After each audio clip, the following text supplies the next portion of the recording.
Hello विद्यार्थी मित्रों, good morning. तो विद्यार्थी मित्रों, આજના લેક્ચરની અંદર આપણે ફ્રેમિંગ ધ ક્વેશ્ચન એટલે કે WH ક્વેશ્ચન વડે પ્રશ્નાર્થ વાક્ય બનાવવું જેનો અભ્યાસ કરીશું। તો વિદ્યાર્થી મિત્રો, આજનો લેક્ચર શરૂ કરીએ એ પહેલા આપણે ગયા લેક્ચરની ચર્ચા કરી લઈએ।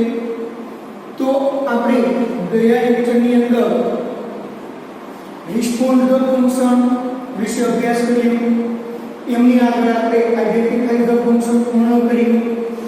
તો હવે હું અપેક્ષા રાખું છું કે દરેક વિદ્યાર્થી મિત્રોને રિસ્પોન્ડ ધ ફંક્શન વ્યવસ્થિત રીતે સમજાઈ ગયો હશે અને આગળ મેં તમને કીધું હતું એ મુજબ લગભગ વિદ્યાર્થીએ એમની ચર્ચા પણ એટલે કે પ્રેક્ટિસ પણ કરી લીધી હશે। અને હજુ વિદ્યાર્થી મિત્રો આપણી પાસે ટાઈમ વધે તો વધુ આમ જોઈએ તો અત્યારે આપણે સ્કૂલે પણ રજા છે, ઘરે પણ બહાર આપણે જવાનું હોતું નથી। તો જ્યારે આપણે ફ્રી હોઈએ, આપણે માનસિક રીતે તૈયાર હોઈએ ત્યારે આજે આગળના ચાલેલા બધા જ ગ્રામરના ટોપિકની પ્રેક્ટિસ કરતું રહેવું। જેમ કે ચેન્જિંગ ધ ટેક્સ્ટ છે, ડાયરેક્ટ ઇનડાયરેક્ટ છે, બરાબર, પછી એડિટિંગ છે, આવા બધા જ જે જૂના આપણા ગ્રામરના ટોપિક છે જે આપણે સમજી ચૂક્યા છીએ તેમની પ્રેક્ટિસ કરતું રહેવું, જેથી કરીને એ ગ્રામર સમજવામાં સરળતા રહેશે। અને હવે આપણે HSC બોર્ડની એક્ઝામની તૈયારી એટલે કે બોર્ડના ધોરણમાં આપણે પ્રવેશ કરી ચૂક્યા છીએ। તો એમને ધ્યાનમાં રાખી અને આપણે આગળ વધવાનું છે। તો ચાલો વિદ્યાર્થી મિત્રો, આજનો આપણે લેક્ચર શરૂ કરીએ। તો એની અંદર આપણે ફ્રેમિંગ ધ ક્વેશ્ચન એટલે કે WH ક્વેશ્ચન વડે આપણે પ્રશ્નાર્થ વાક્ય બનાવવાનું છે।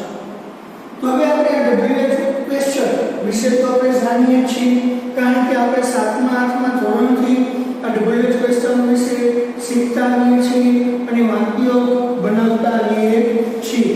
તો હું અપેક્ષા રાખું છું કે લગભગ દરેક વિદ્યાર્થી મિત્રોને એમનો તો ખ્યાલ હશે, પણ છતાં આપણે એક વખત પ્રયત્ન અને પ્રેક્ટિસ કરીએ। તો પહેલા તો ખાસ WH શબ્દ, તો જેમાંનો એક એટલે કે હુ। તો હુ એટલે શું વિદ્યાર્થી મિત્રો?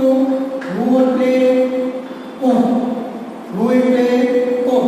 તો હુ ક્યારે વપરાય? તો કે જ્યારે વ્યક્તિ વિશે જાણવા માટે। મિત્રો હુ તો કે હુ વડે આપણે પ્રશ્ન ક્યારે પૂછીએ? તો કે જ્યારે આપણે કોઈ વ્યક્તિ વિશે જાણવું હોય તો વ્યક્તિ વિશે જાણવા માટે શેના વડે આપણે પ્રશ્ન પૂછી શકીએ? હુ વડે। ત્યાર પછીનો શબ્દ એટલે કે whom। તો whom એટલે કોની, કોને, નોને, નું, ના। તો એ પણ ક્યારે વપરાય? તો કે વ્યક્તિ વિશે જાણવા। શેના માટે વપરાય? વ્યક્તિ વિશે જાણવા। વિદ્યાર્થી મિત્રો, તો who પણ વ્યક્તિ વિશે જાણવા માટે, whom પણ વ્યક્તિ વિશે જાણવા માટે। તો આપણે એવો કન્ફ્યુઝ થતો હોય કે who ક્યારે વાપરવું અને whom ક્યારે વાપરવું? તો કે એ વ્યક્તિ છે એ જો કર્તા તરીકે હોય, શેના તરીકે હોય? કર્તા તરીકે, તો શું વાપરવું? whom લેવું। અને એ વ્યક્તિ છે જો કર્મ તરીકે હોય, શેના તરીકે હોય? કર્મ તરીકે, તો શું લેવાનું? whom વડે પ્રશ્ન પૂછો। સમજાઈ ગયા બે પ્રશ્ન, બે શબ્દ? ત્યાર પછી where। where એટલે ક્યાં?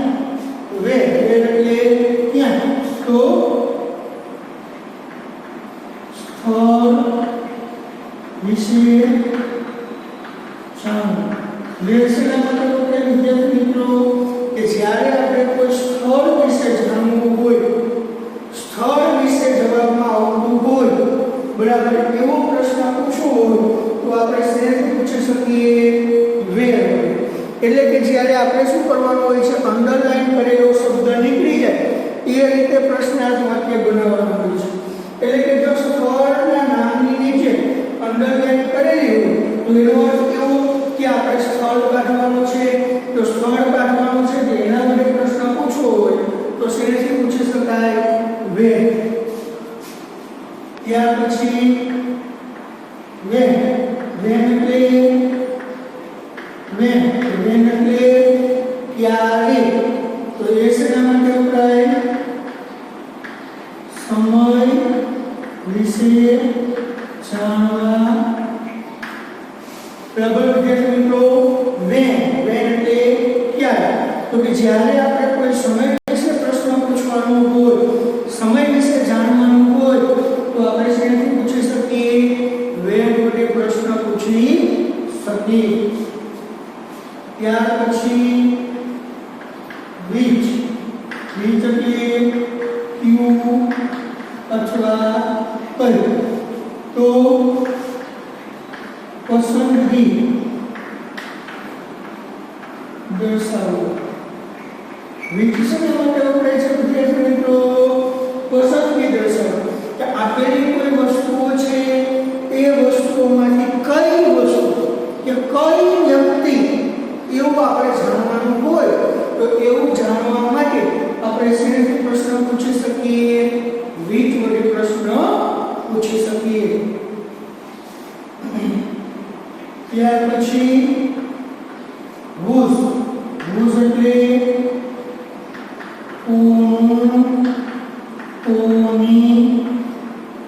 કોનું અથવા કોની, તો whose ક્યારે વપરાય? માલિકી દર્શાવવા માટે. whose શેના માટે વપરાય વિદ્યાર્થી મિત્રો? કે જ્યારે કોઈ માલિકી અથવા તો સંબંધ દર્શાવતો, માલિકી અથવા સંબંધ દર્શાવતો કોઈ વસ્તુ અથવા વ્યક્તિની માલિકી દર્શાવી હોય અથવા તો એમની સાથેનો જ્યારે કોઈ સંબંધ દર્શાવવાનો હોય તો એ સંબંધ દર્શાવવા માટે કે માલિકી દર્શાવવા માટે શું વપરાય છે વિદ્યાર્થી મિત્રો? whose. ત્યાર પછી why એટલે શા માટે, તો શેના માટે? કારણ દર્શાવવા. why શેના માટે વપરાય છે વિદ્યાર્થી મિત્રો? કારણ દર્શાવવા માટે.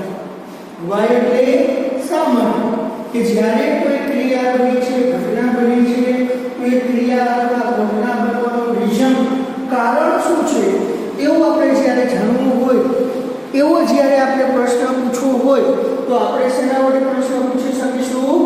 why વડે. ત્યાર પછી how એટલે કેવી રીતે, તો ક્રિયા વિશે જાણવા માટે. how એટલે કેવી રીતે, how નો ઉપયોગ ક્યારે કરવાનો? તો કે જ્યારે કોઈ ક્રિયા વિશે આપણે જાણવું હોય, એટલે કે ક્રિયા વિશેષણને આપણે દૂર કરવાનું હોય, એ ક્રિયા કેવી રીતે બની, બરાબર, કોઈ કેવી રીતે એ ક્રિયા વિશે જાણવા માટે આપણે શેનાથી પ્રશ્ન પૂછી શકીએ વિદ્યાર્થી મિત્રો? how વડે. રેડી વિદ્યાર્થી મિત્રો? તો હું અપેક્ષા રાખું છું કે લગભગ આ જે WS શબ્દ છે એ દરેક વિદ્યાર્થી મિત્રોને વ્યવસ્થિત રીતે સમજાઈ ગયા હશે. ફરી પાછું આપણે એક વખત દાખલાને રિપીટ કરી લઈએ. આ સિવાયના પછી હું લખાવું. પહેલા હું, તો હું એટલે કોણ, એ ક્યારે વપરાય? વ્યક્તિ વિશે જ્યારે આપણે જાણવાનું હોય તો વ્યક્તિ વિશે જાણવા માટે શું વપરાય? હું. પણ એ વ્યક્તિ કેના તરીકે હોવી જોઈએ? કર્તા તરીકે. ત્યાર પછી હું એટલે કોની, કોને, કોનું, બરાબર, એ ક્યારે વપરાય? વ્યક્તિ વિશે જાણ, પણ એ વ્યક્તિ શેના તરીકે હોવી જોઈએ? જો એ વ્યક્તિ કર્મ તરીકે હોય તો આપણે એને હું વડે પ્રશ્ન પૂછી શકાય. ત્યાર પછી વેર એટલે ક્યાં, તો સ્થળ દર્શાવવા માટે, સ્થળ વિશે જાણવા માટે. ત્યાર પછી વેન એટલે ક્યારે, તો સમય વિશે જ્યારે આપણે જાણવું હોય તો આપણે વેન વડે પ્રશ્ન પૂછી શકીએ. ત્યાર પછી which એટલે કયું અથવા કઈ, એ શું દર્શાવે છે, પસંદગી અથવા તો વિકલ્પ દર્શાવે છે. ત્યાર પછી whose એટલે કોનું કોની, એ શેના માટે વપરાય, માલિકી દર્શાવવા માટે અથવા તો બીજી કોઈ વ્યક્તિ કે વસ્તુ સાથેનો સંબંધ દર્શાવવા માટે શું વપરાય છે, whose વપરાય છે. ત્યાર પછી why એટલે શા માટે, તો જો આપણે કારણ દર્શાવવા માટે એટલે કે કોઈ ક્રિયા અથવા ઘટના બની છે તો એનું રીઝન શું છે, એનું કારણ શું છે, તે કારણ વિશે જાણવા માટે શું વપરાય, why. how એટલે કેવી રીતે, કોઈ પણ ક્રિયા વિશે જાણવું હોય તો ક્રિયા વિશે જાણવા માટે છે ને આપણે પ્રશ્ન પૂછી શકાય how. ત્યાર પછી what એટલે શું, બરાબર, એ નાન્યતર વસ્તુ માટે વપરાય. જ્યારે ઉપરમાંથી કોઈ જ ઉપયોગ ન કરી શકીએ ત્યારે આપણે વોટનો ઉપયોગ કરી અને એ પ્રશ્ન, એ વાક્યને આપણે પ્રશ્નાર્થ વાક્ય બનાવી શકીએ છીએ. તો રેડી મિત્રો, ચાલો ઝડપથી આ બધા શબ્દને આપણે નોટમાં ઉતારી લઈએ અને પછી આ બધા શબ્દ આપણે પાકા કરી લેવાના છે, કયા શબ્દનો શું અર્થ છે અને ક્યારે વપરાય. ચાલો તો વિદ્યાર્થી મિત્રો 1 મિનિટનો સમય આપું છું, ઝડપથી આપણે નોટમાં ઉતારી લો.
ચલો વિદ્યાર્થી મિત્રો, તો અપેક્ષા રાખું છું કે લગભગ દરેક વિદ્યાર્થી મિત્રોએ નોટમાં લખાઈ ગયું હશે.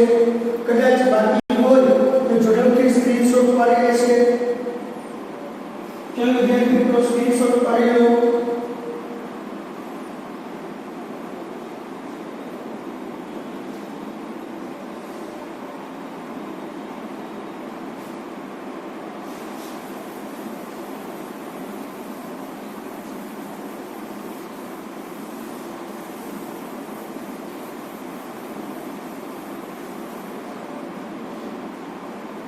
ત્યાર પછી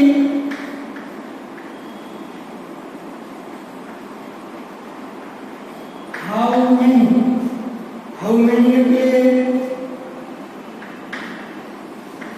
કેટલા, how many એટલે કેટલા.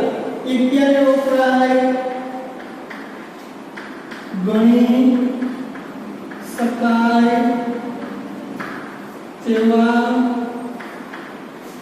નામ સાથે. ક્યારે વપરાય વિદ્યાર્થી મિત્રો, ગણી શકાય તેવા નામ સાથે શું વપરાય, how many.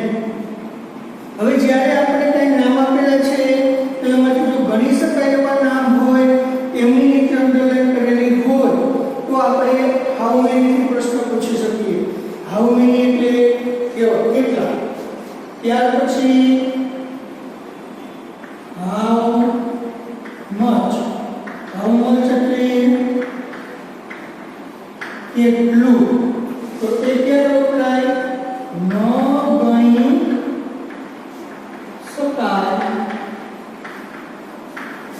એવા નામ સાથે એટલે કે જથ્થાવાચક હોય, કોઈ પ્રવાહીવાચક નામ હોય તો આ જથ્થાવાચક અથવા તો પ્રવાહીવાચક નામને આપણે ગણી શકીએ નહીં. તો આવા ન ગણી શકાય તેવા જથ્થાવાચક અથવા તો પ્રવાહીવાચક નામ વિશે જો આપણે જાણવું હોય તો શેનાથી આપણે પ્રશ્ન પૂછી શકીએ છીએ? હાઉ મચ વડે આપણે પ્રશ્ન પૂછી શકીએ. એટલે કે હાઉ મચ એટલે કે કેટલા, કેટલું. ત્યાર પછી હાઉ ફાર. હાઉ ફાર એટલે કેટલું દૂર. શું થાય? હાઉ ફાર એટલે કેટલું દૂર. અંતર વિશે માહિતી મેળવો. જ્યારે આપણે કોઈ અંતર વિશે માહિતી મેળવવી હોય, કેટલું દૂર છે, તો એ અંતર વિશે માહિતી મેળવવા માટે શું વપરાય? How far. હાઉ ફાર એટલે કેટલું દૂર. ત્યાર પછી હાઉ લોંગ. હાઉ લોંગ એટલે કેટલું લાંબુ અથવા કેટલું દૂર. હવે હાઉ લોંગ છે એ અંતર માટે પણ વપરાય અને સમય માટે પણ વપરાય. તો અંતર અથવા તો સમય વિશે માહિતી મેળવવા માટે કે હાઉ લોંગ છે ત્યારે વિદ્યાર્થી મિત્રો કે જ્યારે આપણે કોઈ અંતર અથવા તો કોઈ સમય વિશે જો માહિતી મેળવવી હોય તો એ અંતર અથવા તો સમય વિશે માહિતી મેળવવા માટે શું વપરાય છે? How long. ત્યાર પછી હાઉ ઓફન. હાઉ ઓફન એટલે કેટલી વાર. એટલે જ્યારે વારંવાર થતી ક્રિયા હોય કે એ ક્રિયા કેટલી વાર થઈ, આવું કેટલી વાર એવું આપણે જાણવું હોય, એવી માહિતી મેળવવી હોય તો શેનાથી પૂછી શકાય? How often. રેડી? તો આ બધા છે આપણે WH શબ્દો કે જે આપણે પ્રશ્નાર્થ વાક્ય બનાવવા માટે ઉપયોગમાં લઈ શકીએ છીએ. તો આ શબ્દોને આધારે આપણે ફ્રેમિંગ ધ ક્વેશ્ચન એટલે કે પ્રશ્નાર્થ વાક્ય બનાવી શકીએ છીએ. રેડી? તો ચાલો ઝડપથી વિદ્યાર્થી મિત્રો આમને નોટમાં ઉતારી લો, પછી આપણે ઉદાહરણ સાથે પ્રેક્ટિસ કરી લઈએ.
तो चलो विद्यार्थी मित्रों, હું અપેક્ષા રાખું છું કે લગભગ દરેક વિદ્યાર્થી મિત્રોએ લખી લીધું હશે।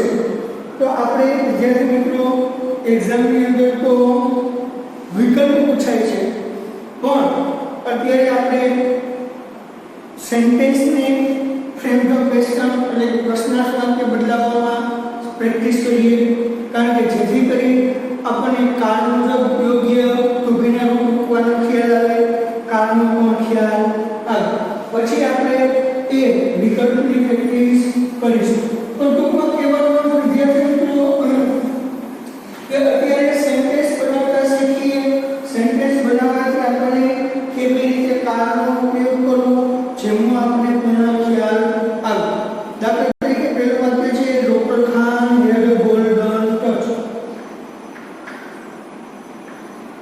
ડોક્ટર ખાન હેડ એ ગોલ્ડન ટચ। આવું વિદ્યાર્થી મિત્રો વાક્ય છે અને નીચે આપણને અંડરલાઈન કરેલી છે। તો આપણે શું કરવાનું વિદ્યાર્થી મિત્રો, અંડરલાઈન કરેલો જે શબ્દ છે એ શબ્દ નીકળી જાય એ રીતે આપણે પ્રશ્નાર્થ વાક્ય બનાવવાનું છે। અને બીજું કે જે આપણે પ્રશ્નાર્થ વાક્ય બનાવીએ તો એ પ્રશ્નાર્થ વાક્યનો આપણે જવાબ આપીએ તો આ અંડરલાઈન કરેલો શબ્દ જ એના જવાબમાં આવવો જોઈએ। આ બે વસ્તુને ખાસ ધ્યાન રાખો। તો એના માટે પહેલા આપણે ગુજરાતી કરી અને એ વાક્યને સમજી લઈએ, પછી આપણે એને ગુજરાતીમાં પ્રશ્નાર્થ વાક્ય બનાવશું। જો ડોક્ટર ખાન હેડ ગોલ્ડન ટચ। ડોક્ટર ખાન પાસે એક સુવર્ણ ટચ હતું। તો આપણે કાઢવાનું શું? ડોક્ટર ખાન। તો ડોક્ટર ખાન એટલે આપણે વ્યક્તિ વિશે પ્રશ્ન પૂછવાનો। તો આપણે આઈએનટીડબ્લ્યુએસ શબ્દની અંદર વિદ્યાર્થી મિત્રો કે જ્યારે આપણે કોઈ વ્યક્તિ વિશે પ્રશ્ન પૂછવો હોય તો શેનાથી પૂછી શકાય? તો કે હુ અથવા whom, આ બે શબ્દથી આપણે વ્યક્તિ વિશે પૂછી શકીએ। પણ એમાં હતું તો હુ ક્રિયા લેવું અને whom ક્યારે લેવું? જો એ વ્યક્તિ કર્તા તરીકે હોય તો શેનાથી લેવાનું? who થી, અને જો એ વ્યક્તિ કર્મ તરીકે હોય તો શેનાથી? whom થી। તો અહીંયા વ્યક્તિ શેના તરીકે છે? કર્તા તરીકે છે। તો આપણે એમ કહી શકીએ કે કોની પાસે ગોલ્ડન ટચ હતું? ડોક્ટર ખાન પાસે। મળી ગયો જવાબ, પ્રશ્નાર્થ બની ગયું। તો અહીંયા વ્યક્તિ છે એ કર્તા તરીકે છે, તો કર્તા તરીકે હોય તો શેનાથી? who થી, એટલે who। હવે કાળ મુજબ ટૂંકીનું રૂપ એટલે ભૂતકાળ એટલે હેડ એ ગોલ્ડન ટચ। ત્યાર પછી આપણે બીજું વાક્ય લખીએ, he dedicated his book। he dedicated his book। શું છે એનું નામ? ignited mind। ignited mind। To Snehal Thakkar. To Snehal Thakkar. Ready વિદ્યાર્થી મિત્રો, આવો આપણે વાક્ય આપેલો છે અને અંડરલાઈન કરેલી ક્યાં છે? સ્નેહલ ઠક્કર। તો પહેલા આપણે ગુજરાતી કરી અને એને સમજવાનો પ્રયત્ન કરી। શું છે? he dedicated, dedicated એટલે કે સમર્પિત કરી દેવું। his book એટલે તેમની બુક। ignited mind એ બુકનું નામ શું હતું? ignited mind। To Snehal Thakkar એટલે સ્નેહલ ઠક્કર ને તેમણે તેમની બુક ignited mind એ સ્નેહલ ઠક્કરને સમર્પિત કરી દીધી હતી। સમજાયું વાક્ય? તેમણે તેમની બુક ignited mind સ્નેહલ ઠક્કરને સમર્પિત કરી દીધી હતી। તો આપણે કાઢવાનું શું? સ્નેહલ ઠક્કર।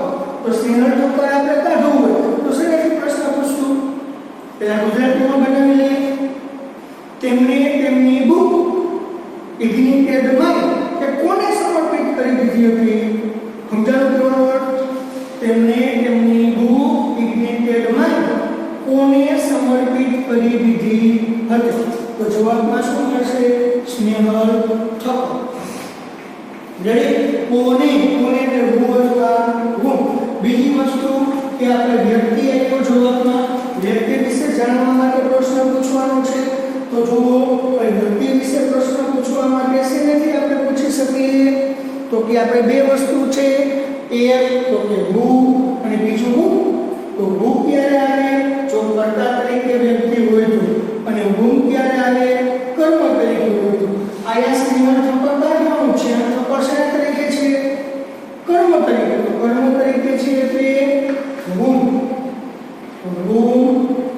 હવે કાળ મુજબ ઉભેલું રૂપ સાદો ભૂતકાળ છે એટલે ડી. હવે કર્તા, હવે ક્રિયા કરો ડી એ તો ડી સાથે હંમેશા ક્રિયાપદનું મૂળ રૂપ is book. Ignited mind. Ready વિદ્યાર્થી મિત્રો, તો ચાલો ઝડપથી આ બે ઉદાહરણ આપણે ટેક્સ્ટ આપણી બુકની અંદર ઉતારી લેશું. ચાલો ઝડપથી એ બંને વાક્યને પોતપોતાની બુકની અંદર ઉતારી લેશે.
ચલો વિદ્યાર્થી મિત્રો, હું અપેક્ષા રાખું છું કે લગભગ દરેક વિદ્યાર્થી મિત્રોને નોટમાં ઉતારી ગયું હશે. તો વિદ્યાર્થી મિત્રો, આજે આપણો આજનો લેક્ચર અહીં પૂર્ણ કરવા જઈ રહ્યા છીએ. પણ આવતા લેક્ચરની અંદર આપણે આજ ફ્રેમિંગ ધ ક્વેશ્ચનની પ્રેક્ટિસ કરીશું. પણ એ પહેલા ખાસ વિદ્યાર્થી મિત્રો, આજે જે આપણે WS શબ્દ લખાવ્યા છે એનો અર્થ શું છે, તે ક્યારે વપરાય છે, એ ખાસ કાર્ય પાકા કરી લેવા. પાકા કરી અને પછી જ આપણા લેક્ચરની અંદર બેસવું, જેથી કરી આપણને ઉદાહરણ સમજવામાં, પ્રેક્ટિસ કરવામાં સરળતા રહેશે. તો બસ વિદ્યાર્થી મિત્રો, આજના લેક્ચરને આપણે પૂર્ણ કરીએ છીએ. ફરી પાછા આ જ ટોપિકને આપણે આવતા લેક્ચરની અંદર કન્ટિન્યુ કરીશું. ત્યાં સુધી દરેક વિદ્યાર્થી મિત્રોને